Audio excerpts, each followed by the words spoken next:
So today we're going to learn how to search our database of relauncher resumes as an employer on the iRelaunch job board.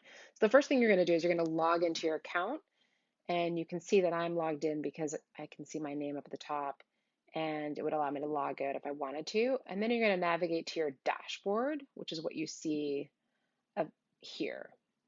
Now, I've already purchased the resume search, so I know I'm good to go for resumes. So you go to the top left and you can see the resume search button and click on that. The search functionality allows you to search by a bunch of different things. So you can search by any keywords.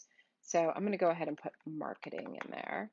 And I really want any words. If I had sort of marketing and sales, if I wanted somebody with both, I would do all words or exact phrase.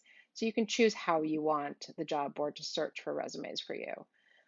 Location, I'm actually just going to leave this blank, but you can put in any location you'd like and the radius from that location in terms of miles, I believe.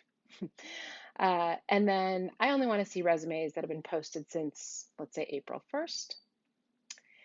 And then iRelaunch asks a bunch of questions of job seekers when they set up their registration profiles.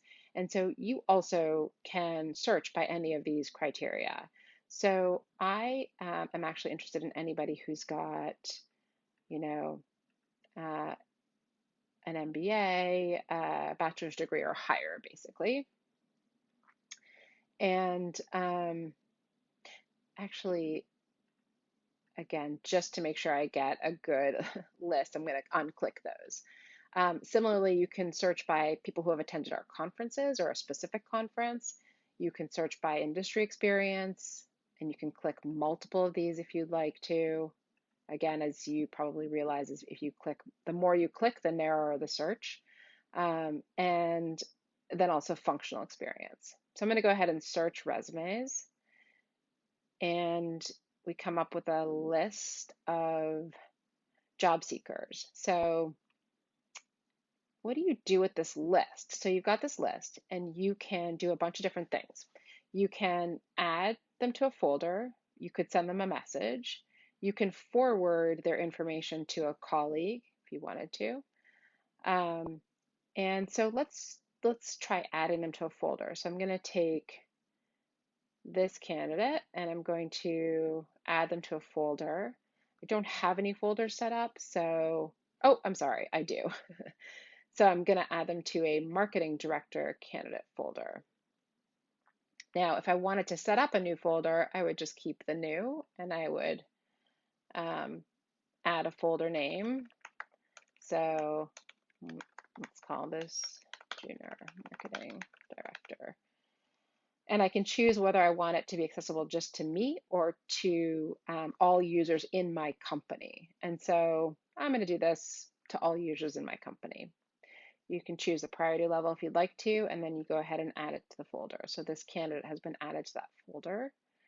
The other thing you can do is you can send the candidate a message. So let's say you find somebody and you think, wow, I'd really like them to apply for this job. You would click them off, click send a message, and you could type them a message. You can put anything you want in here.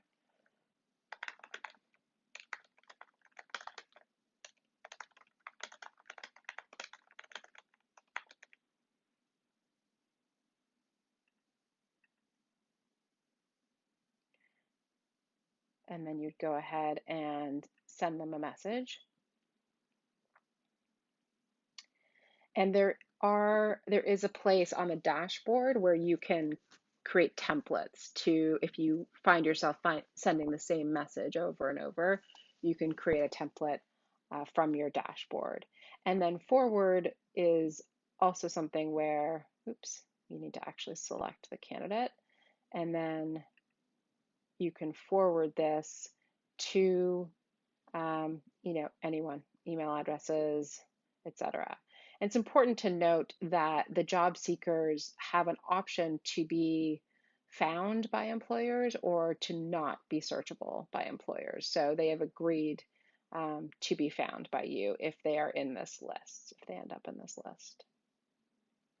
And that is how you search resumes and then categorize or organize your applicants.